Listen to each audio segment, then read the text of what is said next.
2 Timóteo, capítulo 1. Nós amamos a sua vida, viu, Paulo? Você é um cara muito precioso para essa igreja. Uma passagem tão rápida, né? Mas que marcou o nosso coração. Mas que sempre estará, amém, presente na nossa vida. Pode ter certeza. É igual o Brenão. O Brenão está lá em Portugal. Não, Brenão? Com certeza eu devo estar assistindo, eu vou assistir depois. O Breno não larga o pé daqui. Elisângela não. A Elisângela, ela desapega rapidinho, né? Não desapegou não. 2 Timóteo, capítulo 1. Vamos ler. Gente, eu estava meditando agora, ali sentei, durante o louvor eu sentei e fui ler esse texto aqui, me emocionei, senti até vontade de chorar, e chorei para dentro, como diz o Paulo Canuto, porque é muito forte esse texto, e marcou muito. E, irmãos, ainda mais num dia, né, eu tinha uma outra mensagem para ministrar com a igreja, mas acredito que hoje a gente precisa falar um pouquinho sobre o propósito da mãe. O tema é a vida de uma mãe que exala a essência de Cristo. Então eu tenho certeza que essa palavra aqui vai nos encorajar, não só as mulheres, mas vai encorajar os homens.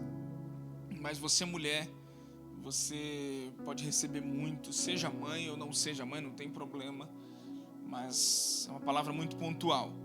E é uma carta de Paulo a Timóteo, e ele fala assim, eu vou ler na versão NVT, deixa eu só entrar aqui rapidinho. Versículo 3, ele fala assim, me acompanhe, na versão NVT: dou graças por você ao Deus que sirvo com a consciência limpa, como o serviram os meus antepassados, e sempre me lembro de você em minhas orações noite e dia, e quero muito revê-lo, pois me lembro de suas lágrimas. O nosso reencontro me encherá de alegria.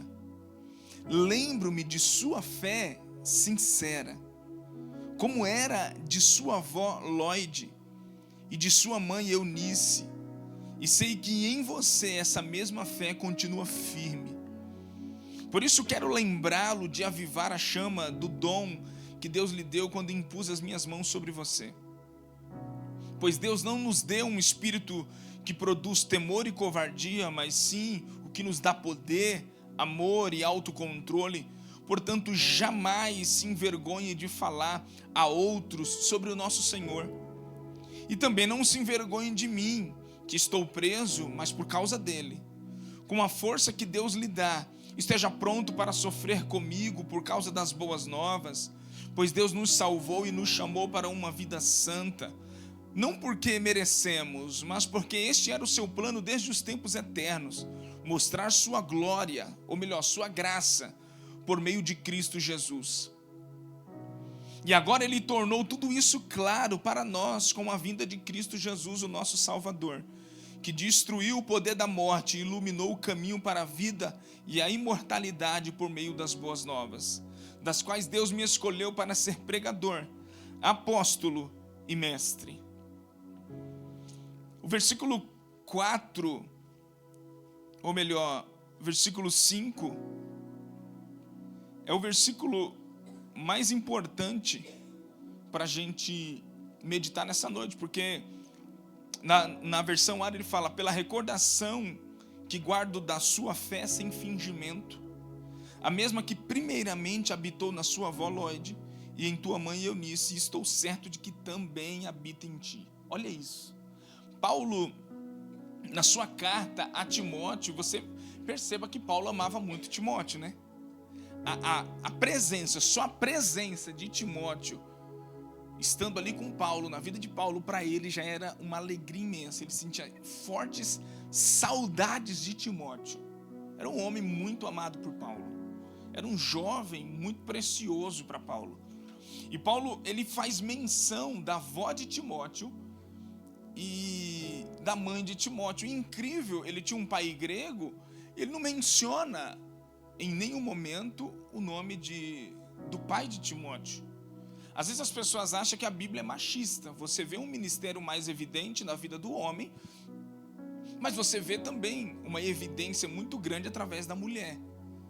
Se você pegar no Antigo Testamento, tem muitas mulheres que foram cruciais para que o evangelho chegasse até nós hoje. Joquebede, fizeram até uma música para Joquebede. Olha só como ela é importante. Ô Joquebede, Moisés não vai morrer. Tem crente pentecostal aí? Já aí. Eita, Simone, aí. E você tá fácil para pegar fogo hoje, hein?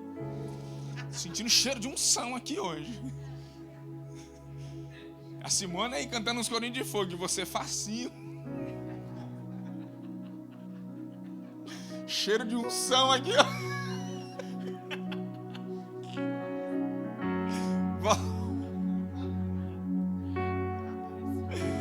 Ai, isso, Jesus te ama muito. Então, na Bíblia, você vê muitas mulheres, que elas foram um marco. Débora, Sara, muitas mulheres, elas foram um marco na vida dos seus filhos, dos seus maridos. Teve mulher na Bíblia que a casa só não foi destruída por causa dela. Uma mulher chamada Abigail, se eu não me engano, que era esposa de Nabal, né? Nabal rejeitou Davi falou, vai morrer, vou matar você, ainda vou ficar com a sua esposa. Davi, e ela enviou oferta, né? Ela fez algo incrível. Então, uma mulher, um homem estava fugindo, esse homem entrou dentro da cidade, quando ele entra, os guerreiros iam entrar para matar aquele homem, com certeza ia gerar um alvoroço muito grande na cidade. A Bíblia fala que essa mulher sozinha, junto com as outras mulheres, ela fechou a porta da cidade, não deixou os homens entrar e falou assim: por que vocês estão vindo aqui? Porque tem um homem que a gente quer matar, ele precisa morrer, ele é um rebelde, ele entrou aí dentro da sua cidade, então fica tranquilo. A mulher falou: mulher, irmão, fica tranquilo que eu vou jogar a cabeça dele pelo muro. A mulher foi, pegou o cara, arrancou a cabeça e jogou tem mulher que se pudesse fazer isso daí com o marido, mas não pode. Não pode fazer isso daí, em nome de Jesus. Vigia, viu? Era uma guerreira, era o tempo da lei, era uma guerreira. Então a Bíblia é recheada de mulheres que fizeram a diferença na vida dos homens. Amém? E por trás de um grande homem de Deus, irmão, sempre tem uma grande mulher. Não existe um homem de Deus sozinho, a não ser que ele seja solteiro e pegou para si o voto de celibato e ele decidiu, aí sim. Mas agora todo homem, não existe um ministério esplêndido de um homem sozinho. Por trás dele tem sempre uma grande mulher. Uma vez conversando com um amigo nosso, ele foi até embora para os Estados Unidos. Ele é muito próximo do pastor Luiz Hermínio. E ele fala assim: Wellington, cara, você tem que conhecer Iraci. Ele falava isso. Você tem que conhecer, Wellington, a Iraci. Que o Luiz Hermínio é o que é por causa dela. É forte isso. E ela fez um livro agora. Eu nunca li, mas o testemunho que ele mesmo fala. Quem foi essa mulher na vida daquele homem? Você tem esse livro? Deve ser fantástico para ele se tornar o que ele foi, uma mulher de fé. Então sempre, sempre, sempre. Irmão, eu fico imaginando, se eu não tivesse a Priscila, porque eu sou Gastão, né? Não, na verdade, Jesus me libertou, não uso mais. Jesus me libertou do consumismo. Se eu não tivesse a Priscila, eu dormia tarde todo dia, ia trabalhar assim, ó. Mas tem a Priscila ali. Eu teria entrado em dívidas terríveis, porque eu não ia conseguir, porque eu sou Gastão. Era Gastão, né, em extremo. Então a Priscila sempre me controlando. Então assim, na minha vida, a minha esposa, ela foi um balizador extraordinário. Extraordinário. E depois que eu casei, todas as promessas que Deus tinha para mim, elas se encaixaram de uma forma pontual, por causa de uma mulher na vida do homem. Então faz muita diferença. E lendo esse texto eu fico impressionado, porque Paulo, ao mesmo tempo que ele está dizendo que existe uma fé sem fingimento na vida de Timóteo, ele fala, e essa fé, ela foi gerada através da sua avó. A sua avó transmitiu para a sua mãe, e a sua mãe transmitiu para você. Isso é incrível. Ele fala, uma fé sem fingimento. Ele falava de um homem de Deus que não tinha duas caras, que não tinha duas personalidades, um homem que não tinha duplo coração, uma hora queria. Não, ele está falando de um homem estável na presença de Deus, um homem que sabia o que queria. Mas só que ele fala: essa fé você herdou da sua avó e da sua mãe. Elas transmitiram o coração para você, e por isso que você carrega essa mesma fé. A influência de Eunice e de Lloyd foi capaz de fazer de Timóteo o que ele se tornou, um grande homem de Deus, um grande homem que Paulo enchia a boca para falar de Timóteo. Por quê, irmãos? Porque ele herdou uma fé, e essa fé se originou dentro de uma mulher de Deus, de duas mulheres de Deus que influenciaram, uma fé genuína, que influenciaram a vida do seu neto e do seu filho. Olha o legado: a avó transmitiu para o filho, ou melhor, para a filha transmitiu para o filho. Você não vê menção do pai de Timóteo, você vê a Bíblia falando de uma mulher. Para mim já define tudo: uma mulher de Deus, um homem de Deus que tinha uma fé sincera e verdadeira. Não precisa falar se orava, se não orava, se lia a Bíblia, é alguém de uma fé verdadeira. É a mesma coisa: aquele homem ali é um homem de Deus. Você definiu que é um homem de caráter aprovado, uma mulher de caráter aprovado, alguém de Deus. Alguém de Deus. Se você, mulher ou homem, quer casar, case com alguém que seja de Deus. Agora você vai na Bíblia e você procura quais são os traços de um homem de Deus, de uma mulher de Deus, a sua obediência, o seu legado, aquilo que os seus pais depositaram sobre ele, a família que ele está inserido. Por isso, irmãos, existem duas formas cruciais de discipular ou então de ensinar uma pessoa. Uma delas é através do ensinamento verbal. Tanto o estímulo para a fala como na instrução ou nos conselhos que os pais passam para os seus filhos. Ou então o ensinamento comportamental. É aquilo que os filhos veem os seus pais fazendo, como atitudes, manias, posturas. Os filhos observam, eles aprendem, eles absorvem aquilo e eles imitam. E isso está dentro de uma mãe também. A mãe tem a facilidade da instrução, a facilidade da comunicação com o seu filho. Às vezes a comunicação que talvez o pai não consiga, em algum momento, talvez por algum excesso, a mãe tem uma facilidade de uma instrução, de uma transmissão para aquela criança de uma maneira gloriosa. A mãe, ela tem um papel importantíssimo na vida dos filhos. As suas orações, ela tem um poder poderoso. O pai também tem, amém? O pai também tem. Mas por intimidade, não falo de intimidade a mais ou menos, mas por personalidade da mulher, a forma como ela intercede pelos seus filhos é diferente. É diferente. Você, mãe, você pode até se identificar com isso. A sua intercessão, o seu abraço, o seu cuidado é importantíssimo para a construção do caráter, da fé, o desenvolvimento até daquela criança, daquele adolescente, daquele jovem. Por isso que a mãe tem um papel importantíssimo na vida conjugal, profissional do filho, ministerial. O pai, a mãe, os pais, eu estou falando da mãe, mas os pais, ele tem como um desafio muito grande sondar o coração dos seus filhos e lhe dar discernimento.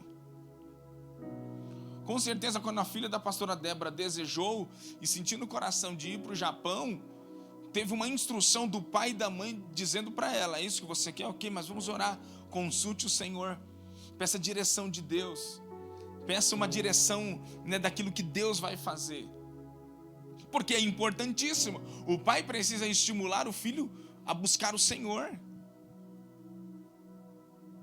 O pai precisa estimular o filho a buscar a Deus. Irmãos, o meu relacionamento com Deus me fez ver a paternidade de uma maneira totalmente diferente, mesmo não tendo filho. Eu até falo direto: meu Deus, eu preciso de um filho, que eu preciso aprender coisas que só a prática vai gerar, não é?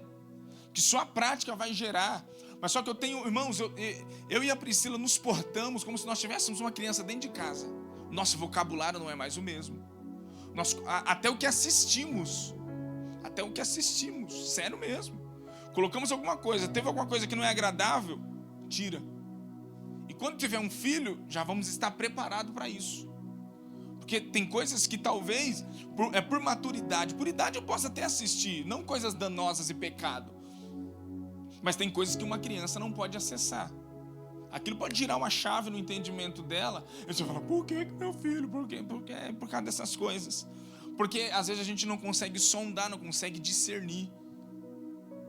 A forma como, irmãos, principalmente depois do pastorado, eu tive uma tratativa de Deus no pastorado que foi incrível. Incrível na minha vida. E eu tive a plena revelação do que é a paternidade de Deus através do pastorado, quando muitas vezes eu tive que aprender a ouvir Deus, a falar com Deus. Lógico, tem pessoas que me pastoreiam, que eu peço opinião, vou até lá, sento, peço ajuda, com certeza. Mas só que esse relacionamento com Deus e pela Bíblia, na maioria das vezes, você pode prestar atenção que em algum momento nós estamos falhando. E nós precisamos olhar adiante, olhar para frente e ouvir, ver os nossos filhos ouvindo. Imagina o teu filho tendo um grande líder na vida dele e dizendo assim, ei garotinho, a fé que você carrega é a fé que você herdou dos teus pais. A fé que você carrega é a fé que você herdou dos teus pais. Olha a importância de uma mãe na vida de um filho. Abra sua Bíblia em 1 Samuel, capítulo 1. Quem conhece esse texto, hein?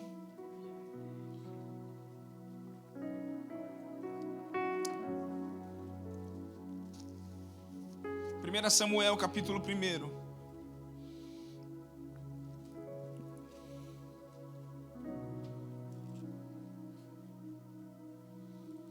Quantos conhecem a história de Ana? Irmão, Ana teve Samuel. E depois que ela teve Samuel, ela não teve mais nenhum filho por um tempo, tá? Ela não teve mais nenhum filho. E nem filha. Por isso, todas as vezes que Ana ia para o templo, o sacerdote falava assim, que Deus te dê mais filhos ainda. Porque ele viu que você entregou o seu primeiro para o Senhor. E a Bíblia fala, e fez um voto dizendo, Senhor dos exércitos, se benignamente atentares para a aflição da tua serva, e de mim te lembrares e da tua serva não te esqueceres, e lhe conceder um filho varão ao Senhor, um filho varão. Ela não queria, Senhor, o que vier, não, ela tinha um propósito. Aquela mulher era a extensão do clamor de Deus para a terra. Mãe, você é a extensão do clamor de Deus para a terra. O filho que você gera, ele traz algo que a terra não tem. Que através do que você está gerando, a terra vai passar a ter algo novo. E se você não tratar aquilo da forma que Deus pede, já a gente entra nisso. Olha o nosso desafio como pais. Você, se um dia se amaldiçoou seu filho, se rejeitou seu filho, você vai se arrepender hoje. Porque você não tem noção de quem você gerou. Você precisa ter noção. A Evelyn está ali com... Já sabe o que é, não? Né? Com um bebê. Talvez seja ela ou ele. Só existe isso também? Talvez seja ela ou ele. Uma princesa ou um príncipe. O dever dela é instruí-lo ou instruí-la para que ela se torne nessa terra a extensão daquilo que Deus tem. Trazendo aquilo que a terra precisa e que o céu tem para oferecer. É isso que significa o nascimento de um filho. Por que Satanás quer destruir as crianças já no ventre? Por que Satanás queria destruir Moisés? Porque ele descobriu que Moisés era um libertador. Por que Herodes queria destruir os meninos? Porque ele queria achar Jesus. Porque sabia que a terra estava recebendo um grande libertador.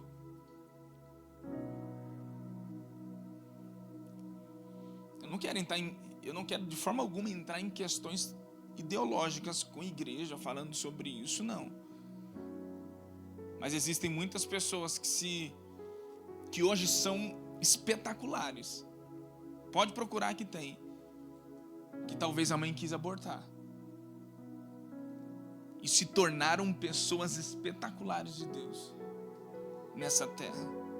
Então o que Ana orou? A oração dela era específica: me dá um filho varão, e eu darei por todos os dias da sua vida, e sobre a sua cabeça não passará navalha alguma. Ela estava já fazendo uma aliança e dizendo: Senhor, eu já consagro ele, já aqui agora. Ele já é teu, será consagrado do Senhor. Só que muitas vezes, aqui no altar, a pessoa vem e consagra o filho, mas ela não dá continuidade. Acha bonito. Vem aqui, consagra.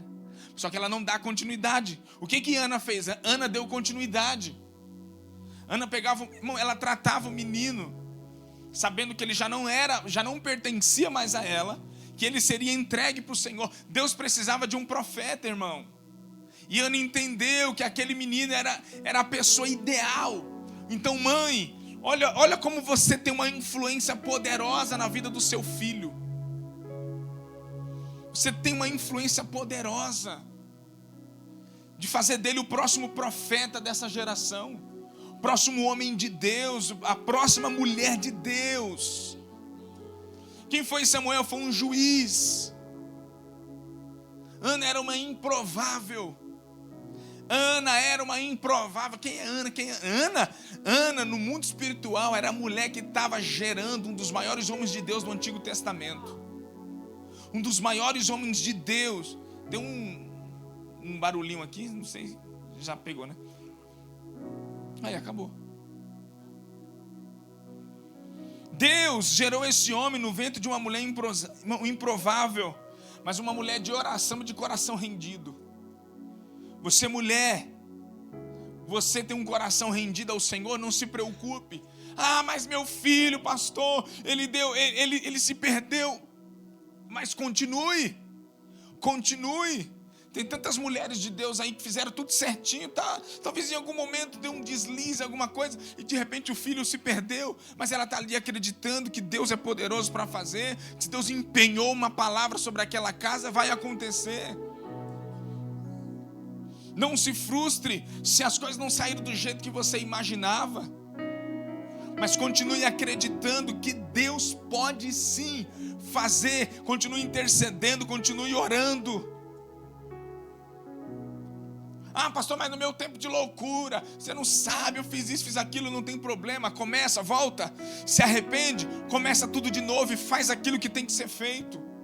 Muitos de nós aqui não fomos criados em berço evangélico. Grande parte de nós não fomos criados em berço evangélico. Os nossos filhos agora têm essa oportunidade. E se eles passarem pelas mesmas guerras que nós estamos passando, é sinal que o nosso legado não está sendo aprovado por Deus. Porque Deus pode olhar e falar assim: não, tá bom, filho, eu entendo que seu pai lá atrás não era cristão, não tinha Bíblia, era um incrédulo, ok, tentou fazer certo, era um homem de caráter legal, mas ele não era um homem de legado cristão para deixar, ok, mas você não. Você agora me reconhece como o Senhor da sua vida, então você pode sim deixar um legado. Olha só o que Ana fazia, abre aí, capítulo 2, versículo 18 e 19. A Bíblia diz assim, que Ana subia todos os anos. Samuel, porém, embora ainda fosse apenas um menino, já servia ao Senhor. Embora fosse um menino, já servia ao Senhor. Ele usava uma veste de linho semelhante à do sacerdote. Não era a veste de sacerdote, mas tinha uma semelhança. Era a mãe já introduzindo nele. Não, filho, você vai ser crente. Você vai ser crente, vai ser pastor. Vai ser crente, vai ser pastor. A semelhança do sacerdote. Olha o que diz o texto. Cada ano, sua mãe lhe fazia uma pequena túnica e levava quando ia com o marido oferecer o sacrifício anual. Isso me pegou. Todo ano ela fazia uma túnica nova. Quando ela subia para o templo, filho, está aqui uma túnica nova. Você sabe o que significa vestes na Bíblia? Pureza, santidade, caráter, identidade. Quem forja. E outra, preste atenção. Sabe onde Samuel cresceu? Dentro de uma estrutura religiosa, de um sacerdote chamado Eli, que era tranqueira, que via os seus filhos praticarem absurdos dentro do templo, e ele não falava nada, porque ele tinha medo dos filhos, Nunca. Deixa eu te falar uma coisa que eu aprendi, teoricamente, mas faz muito sentido, com 2 pastores meio da Priscila, com um casal de pastores. Eles falam assim: Wellington, Priscila, os pais de hoje, eles estão comprando o amor dos filhos. Eles são escravos do amor dos filhos. Eles têm medo de repreender os filhos, porque tem medo dele ir embora. Tem medo dele se rebelar, dele se revoltar. Então os filhos estão simplesmente dominando, porque os pais estão mendigando o amor dos seus filhos. Olha que forte isso, é verdade. O que Eli fazia? Eli não repreendia os filhos por medo. E Deus falou assim: então significa, Eli, que você honra mais os seus filhos do que a mim, porque você vê os seus filhos fazer coisas que você não tem coragem de repreender. Por isso eu estou te rejeitando para sempre do sacerdócio.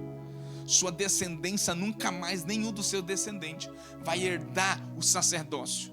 Irmãos, foi tão forte isso, que um dia, quando Saul mandou matar os sacerdotes, ele matou mais de 80 sacerdotes. Em um momento só sobrou um, que se chama Abiatar. Esse único que sobrou, Davi o acolheu. Mas Davi falou para Salomão, quando Salomão assumiu o reinado: Salomão, eu acolhi esse homem, mas ele tem uma palavra sobre ele, de que a sua descendência seria exterminada. Ou você mata ele, ou então você manda ele fugir para uma cidade. E Abiatar teve, olha isso, que terrível. Agora presta atenção, onde que Samuel estava? Olha o tipo de ambiente que Samuel estava. Um ambiente onde o sacerdote não tinha postura, e quando via os seus filhos praticarem coisas terríveis, ele simplesmente não falava nada. E os seus filhos eram terríveis. Era nesse cenário, nesse ambiente que Samuel cresceu. Só que a Bíblia diz que Ana fez a diferença. É incrível isso. Quando a Bíblia fala que Ana subia de ano em ano para preparar e dava uma túnica nova para Samuel, ela estava dizendo: eu vim aqui para dizer que você tem uma identidade. Você não é o que o meio está dizendo. Você é meu filho. Você foi gerado na oração. Filho, vem aqui, toma essa túnica nova aqui. Você está crescendo, menininho de mamãe. Você está crescendo, mas toma essa túnica nova aqui, porque você é um homem de Deus. Você está sendo gerado para ser um profeta, para ser um homem de Deus, um juiz nessa terra. Olha a diferença de Ana. Cadê as Anas aqui? Cadê as Anas aqui, meu Deus? Tem homem levantando a mão. Jesus, tem misericórdia dele.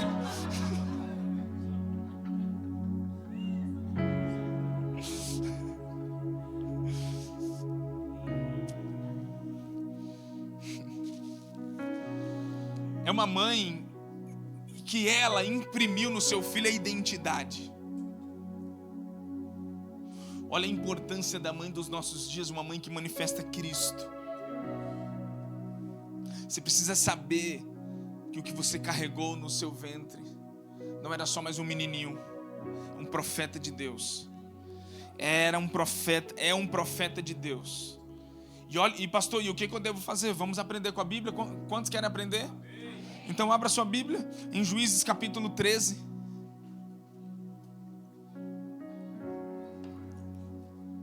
Juízes capítulo 13. Quantos estão entendendo aqui?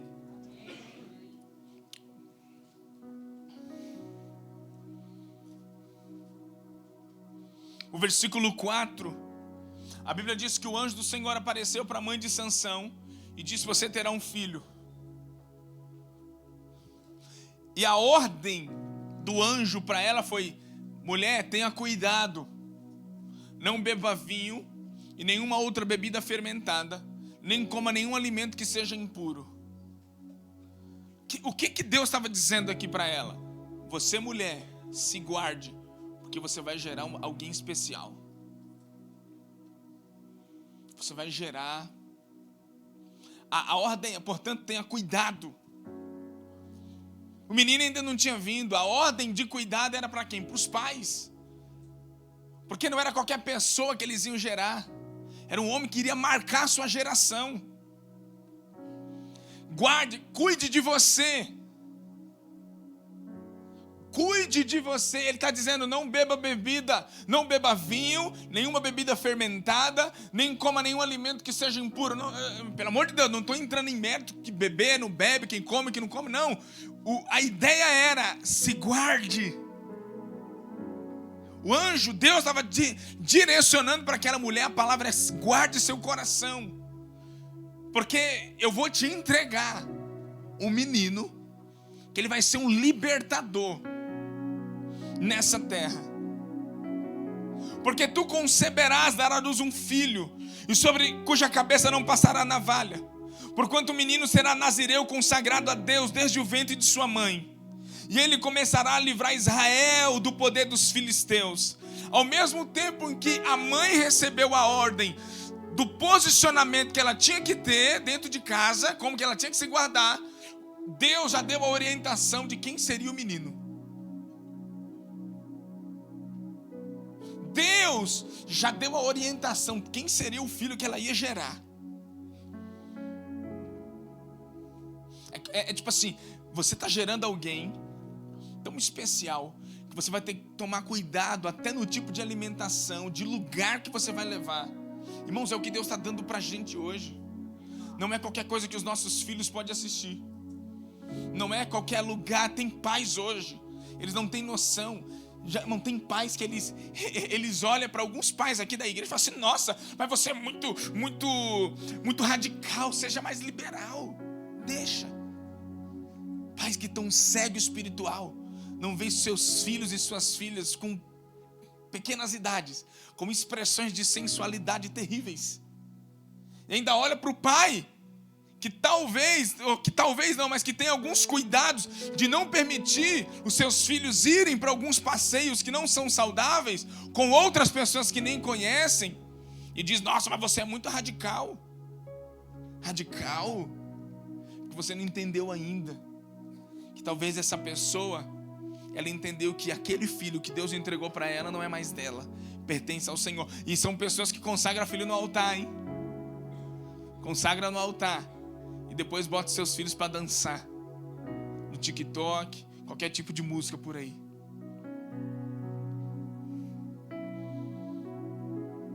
Deus vai cobrar? Não. Deus não cobra? Não, pastor. A consequência já é o suficiente. A consequência já é pesadíssima. A consequência que virá é pesadíssima. Irmãos, quantos de nós somos alvo de uma extrema misericórdia de Deus? Quantos de nós? Quantos filhos os seus pais os levavam para lugares terríveis, mas de repente, por grande misericórdia de Deus, Deus fez assim, ó, trouxe, eu te quero. Para alguns ele usa de misericórdia, para outros ele usa de propósito. Comigo, eu não quero experimentar, eu não quero entrar no lugar de misericórdia para ver se os meus filhos vão ou não conhecer a misericórdia de Deus. Eu quero conduzi-los. A misericórdia que eu experimentei, que os meus pais experimentaram, meu filho vai experimentar um outro nível de misericórdia. Não quero pagar para ver, não. Deus me livre. Mas só que a Bíblia diz que quando a esposa disse para o seu marido, Manoá, né? Dizendo assim, ó, nós vamos gerar, veio um anjo aparecer que nós vamos gerar um menino, que esse menino, ele é especial. A Bíblia diz assim, então Manoá orou ao Senhor e disse, Senhor meu, eu rogo-te que o homem de Deus que tu enviaste, venha outra vez. É muito forte isso. Eu peço que o Senhor envie novamente aquele homem, envie outra vez, e que ele nos ensine o que devemos fazer ao menino que há de nascer. Olha isso, gente. Ele estava dizendo assim, Senhor, eu rogo a ti, que o mesmo anjo que trouxe a mensagem dizendo que nós íamos gerar um filho, ele volte e me diga como que eu cuido desse menino.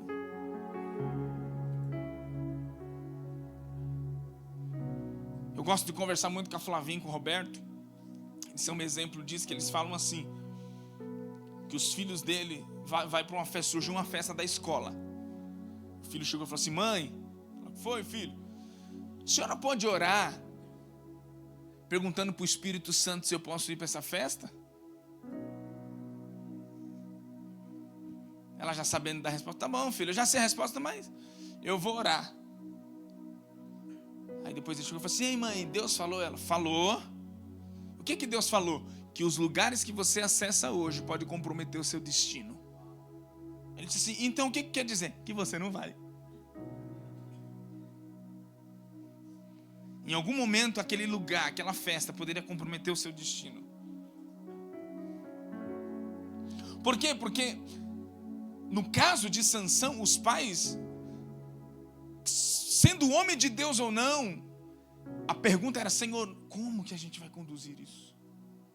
Me ensina. Me ensina como que a gente vai conduzir. Você pai, você mãe, peça todos os dias ao Espírito Santo como criar o seu filho. Peça. Peça. Não sei como fazer. Eu não quero generalizar, mas a grande maioria dos pais hoje não sabe como lidar com os filhos na adolescência.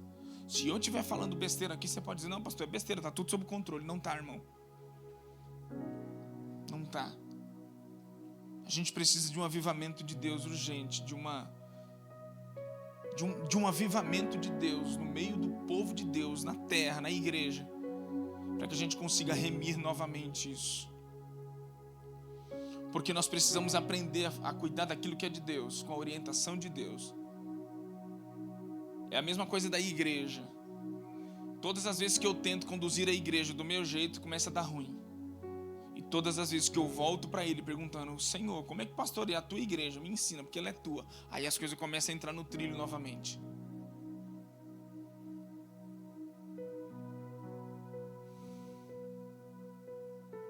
Um pai de destino, uma mãe de destino, eles dão direção para o filho. Rogo-te que me ensine. Rogo-te que me diga como devemos fazer. O que devemos fazer. O Senhor dará sabedoria, inteligência, discernimento, recursos. Não queira, por favor, dar a melhor comida, a melhor roupa e não deixar um legado de Cristo para ele. Não coloque o trabalho, não coloque todas as demais coisas na frente do filho. Irmãos, eu quero finalizar, mas eu quero impactar você agora com algo que eu fiquei impactado. Eu fui inventar de ler um pouquinho só da carta de uma mulher chamada Susanna Wesley. Essa mulher nada mais era do que a mãe de John Wesley. John Wesley impactou a Europa, impactou a Inglaterra com o avivamento. Era um homem extraordinário. E um dia o próprio filho, John Wesley, chegou na mãe e falou assim: mãe, me mande uma carta dizendo todo o passo a passo que a senhora fez para criar os 19 filhos que Deus te deu. E essa mulher escreveu uma carta para John Wesley. É impactante.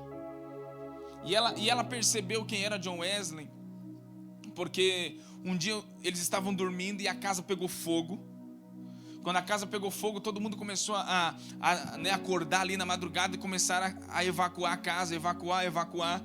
E de repente perceberam que um dos filhos ficaram lá dentro no meio do fogo. Um dos vizinhos entrou dentro da casa e conseguiu retirar John Wesley. Mas só que enquanto eles estavam tentando retirar John Wesley de dentro daquela casa em chamas, a história fala que a mãe estava na porta, da casa recitando Zacarias capítulo 3, versículo 2, que dizia assim: e não é um tição tirado do fogo, e ele não é simplesmente um tição tirado do fogo. Irmão, a história fala que quando esse homem, ele só falava, as pessoas caíam em lágrimas, queimando pela presença de Deus. E realmente a vida de John Wesley foi impactada, mas se você for estudar a história da mãe de John Wesley, você chora. A casa dela parecia um quartel-general. Ela dizia na carta: em casa não tem aquele... Ela falava assim, desculpa, tá, gente? Em casa não tem aquele choro odioso de criança que só consegue conquistar algo através dos berros. Lá em casa, todos os filhos, quando queriam alguma coisa, eles pediam com voz branda, sem gritaria e sem manifestações extravagantes.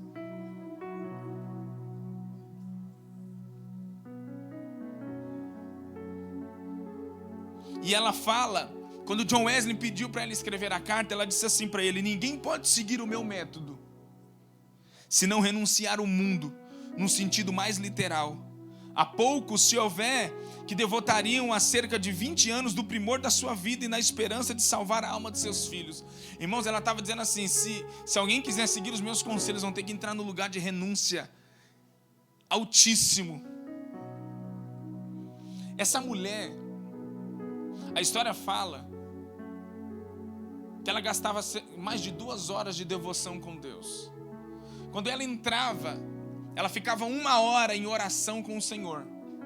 E ela fala na carta que nenhum dos filhos dela atrapalhava ela no momento de oração. Nenhum. Enquanto ela estava orando, os filhos eram ensinados e respeitados a não atrapalhar o momento de devoção dela. A história fala que quando ela saía daquele lugar, ela dedicava mais 1 hora de estudo com seus filhos. A partir de 5 anos de idade, ela abria Gênesis e ensinava os seus filhos a lerem, aprender matemática, literatura, aprendendo coisas que os preparariam para a vida acadêmica, abrindo a Bíblia e ensinando eles a ler dentro das Escrituras. Sabe quanto tempo ela gastava com cada um dos filhos dela durante a semana? Às vezes quase todos os dias, 1 hora com cada filho. 1 hora, sentada com cada filho, perguntando para ele quais são as suas dúvidas, ensinando coisas importantes para eles, ensinando coisas acadêmicas e, mais importante, transferindo o legado de Cristo para o coração deles. Eu fiquei impressionado, gente. Eu fiquei impressionado.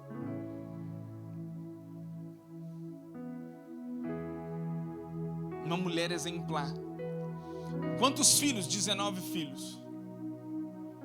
Quando a história fala que quando o marido ia embora, ou melhor, viajava a trabalho, os cultos domésticos, quem tomava a frente dos cultos era ela. A vizinhança vinha para ouvir aquela mulher, porque aquela mulher, conforme ela ensinava, as pessoas queimavam na presença de Deus. Olha que mulher exemplar. E essa mulher cuidou e gerou nada mais do que John Wesley, um dos maiores avivalistas, até do metodismo. A igreja metodista veio de John Wesley. Ela gerou um homem chamado Charles Wesley, que escreveu cerca de 9.000 hinos de adoração a Deus. Essa mulher preparou grandes homens de Deus. E ela disse assim: eu insisto, ensinando os pais, eu insisto que a vontade da criança deve ser dominada logo cedo. A obstinação é a raiz de todos os pecados e misérias. Todo aquele que incentiva a obstinação em uma criança garante o seu naufrágio no futuro. Mas todo aquele que educa e disciplina garante sua futura alegria e piedade. O céu e o inferno dependem somente disso. Assim, o pai e a mãe que estudam uma forma de vencer a obstinação de seus filhos trabalham junto com Deus na renovação e na salvação de uma alma. O pai que se submete a todas as vontades da criança faz a obra do diabo, torna a religião impraticável e a salvação inalcançável. Ao ceder a todas as vontades dos filhos, você os condena corpo e alma para todo sempre. É uma carta muito grande, não tinha como recitar aqui tudo. Mas ouvindo isso, eu fiquei chocado com a forma como ela conduzia, como ela tratava os seus filhos. Não era 3, não era 2, era 19. Ah, pastor, mas aquele tempo... Não, eu entendo, era diferente. Era diferente. Ah, pastor, mas a mulher, ela ficava em casa cuidando dos filhos. A história fala que ela tinha empregada. Ela tinha empregada dentro de casa. Inclusive, ela até falava assim, que se qualquer empregada desse uma quantidade maior para um de seus filhos, fora da medida, tanto filho que seduziu a empregada dizendo: eu estou com fome, quando na verdade ele tinha comido o suficiente, ele seria punido como a própria empregada, seria chamada a atenção dela se ela cedesse à obstinação das crianças. Mas pastor, essa mulher criou os seus filhos quando ela tinha tempo, tinha possibilidade. É verdade. É verdade, eu também acredito nisso. Mas uma coisa que eu percebo, lendo a carta dela, que essa mulher, ela não negociava nada para ter tempo com seus filhos e para investir neles. Por quê? Porque ela sabia qual era o legado que ela estava deixando. Não tinha Instagram, não tinha outras coisas para se perder. Eu sei que não tinha, mas essa mulher tinha um coração voltado para o Senhor. Ela sabia que era um trabalho de todos os dias. É hoje, é amanhã, é depois, é passo a passo, um dia após o outro. Quando ela estava cansada, ela acreditava que mesmo assim ela tinha que investir, porque era o futuro dos seus filhos. Eu finalizo perguntando para mim, para você, seja homem, seja mulher, será que estamos preparados realmente para entregar para o Senhor algo que Ele está nos pedindo? Seja na renúncia, seja na devoção, seja na entrega, seja na integridade que nós podemos oferecer para Ele. Porque a Bíblia, nós citamos aqui algumas mulheres que elas se tornaram exemplo, se tornaram padrão, e elas prepararam filhos para que a geração fosse impactada. Eu preciso que você entenda isso. Cadê as mães que estão aqui? A partir de hoje, prepare seu filho. Se ele ainda está sob o seu domínio, se ele ainda está dentro da sua casa, mude aquilo que talvez, peça para o Senhor direção, que talvez alguma coisa esteja excedendo, esteja sendo feita de forma incorreta. Mude e peça direção para Deus, como você pode fazer. Não, nós temos tantas ferramentas, tem livros, tem ferramentas, tem cursos, tem pastores, tem pessoas que estão nos auxiliando, dando extremas, coisas importantíssimas, tantas direções de como a gente conduzir os nossos filhos, porque é o nosso futuro, e nós precisamos deixar esse legado, e nós precisamos declarar: Senhor, eu verei a minha casa, verei os meus filhos, verei a minha geração, dando continuidade naquilo que Deus tem para mim, porque eu acredito, irmãos, que isso daqui não é história da carochinha, é bíblico. Foram coisas construídas debaixo da palavra de Deus. Uma mulher que instruiu sua casa, os seus filhos, com a Bíblia aberta, crendo na direção dos céus, crendo na direção de Deus. Eu não sei o que você está pensando, o que você está sentindo nessa noite, mas eu sinto no meu coração um senso muito forte de dizer assim: Senhor, eu estou disposto a fazer aquilo que o Senhor está me pedindo. Muitas das vezes vai custar o seu sono, o seu dinheiro, o seu tempo, seus luxos, mas não se preocupe. Antes de você ter luxo e do seu filho ter luxo, ele vai ser um grande homem de Deus, uma grande mulher de Deus onde estiver. Pastor, mas meu filho já tem idade, ele já não está mais sob o meu controle. Então vamos orar agora. Você vai orar com toda a sinceridade do seu coração, dizendo: Senhor, talvez eu não ouvi algumas verdades há tempos atrás que hoje estou acessando, mas eu quero hoje declarar no nome de Jesus: me dá a oportunidade de fazer diferente. Pronto. Me dá a oportunidade de fazer diferente. Me dá a oportunidade de fazer o que o Senhor quer que eu faça.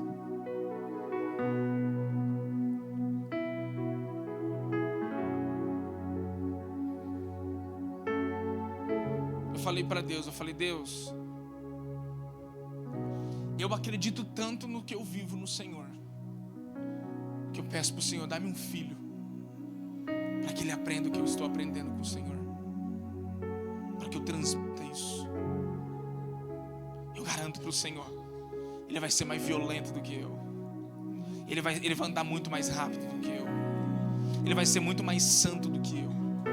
Eu prometo que eu investirei toda a minha vida. Eu e a Priscila vamos investir todo o nosso tempo, nosso dinheiro, tudo que temos, que somos, tudo, para prepará-lo, porque acredito que ele vai ser alguém especial para essa terra. Eu acredito tanto na minha vida com Deus, no cristianismo que carregamos dentro do nosso lar, que eu tenho certeza que nós vamos abrir muito pouco a boca dentro de casa para instruir o nosso filho. Ele vai ver coisas, ele vai ver, ele não vai precisar, eu não vou precisar dizer para ele o que ele tem que assistir ou não. Ele vai ser tocado só em observar que nós não vamos colocar nada má diante dos nossos olhos. Eu acredito nisso com tanta força, que o ministério pastoral nunca vai ser um empecilho para isso. Pelo contrário, ele vai almejar servir a Deus. Eu declaro isso sobre você, sobre a sua casa, em nome de Jesus.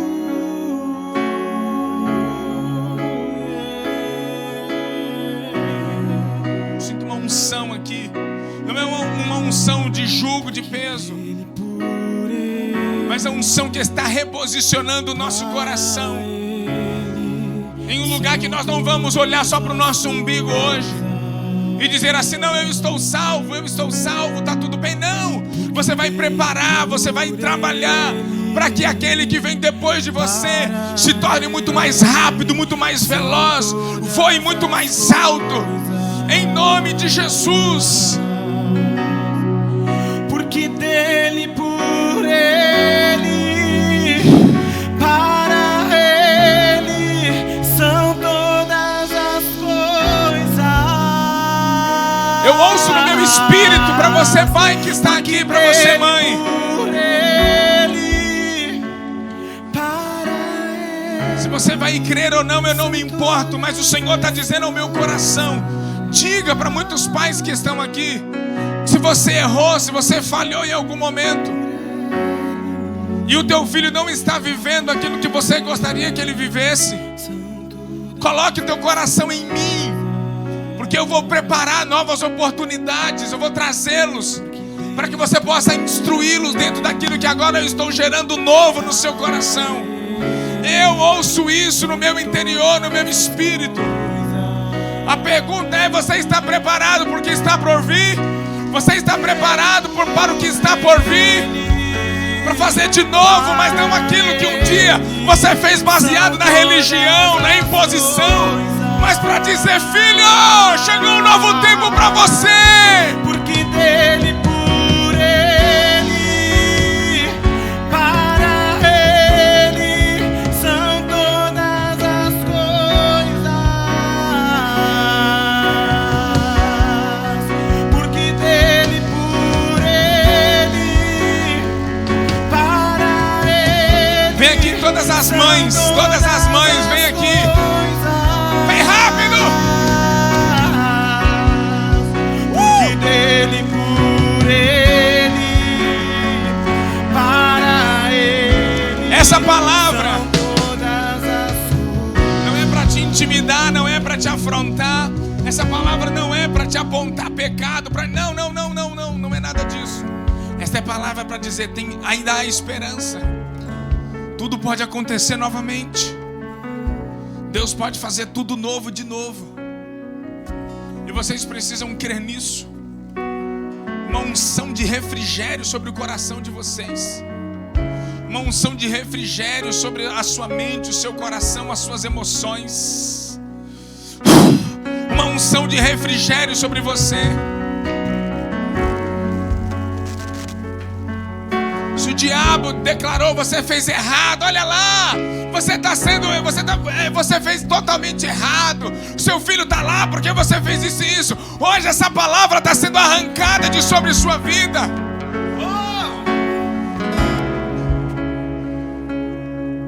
Hoje a palavra para você é: o Senhor está te estendendo novamente uma nova medida de graça, de unção, uma nova medida de poder. E as tuas orações, o teu gemido, o teu clamor pode entrar em lugares específicos no interior, no coração de seus filhos. Mas essa noite deixa Ele te remir. Deixa Ele te remir.